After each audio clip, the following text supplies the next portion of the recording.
अंगणवाडी सेविकांनी आयुक्तांच्या पत्राची केली होळी।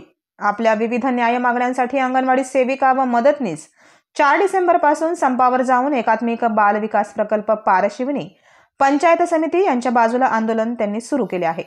राज्य शासनाने अंगणवाडी सेविकांच्या मागण्यांकडे दुर्लक्ष केल्यामुळे नागपुरात झालेल्या अधिवेशनात विशाल मोर्चा काढण्यात आला होता।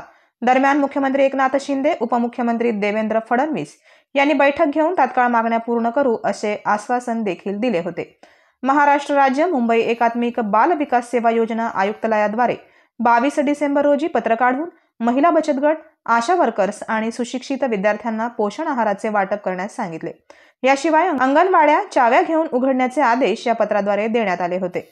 अंगणवाडी सेविकांनी एकात्मिक बाल विकास प्रकल्प पारशिवनी पंचायत समितीच्या बाजूला आयुक्तालयाद्वारा काढण्यात आलेल्या पत्राची होळी करून निषेध व्यक्त केलाय आणि विविध मागण्या तात्काळ पूर्ण करण्याची मागणी त्यांनी केली। अन्यथा तीव्र आंदोलनाचा इशारा यावेळी देण्यात आला।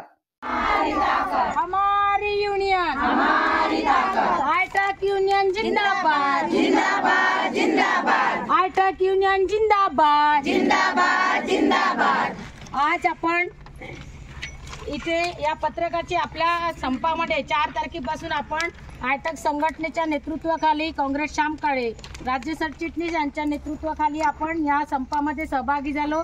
4 तारखेपासून आजचा 22वा दिवस आहे। प्रतिनिधी ऋषभ बावनकर सोबत पुढाकार समाचार, कन्हान, नागपूर।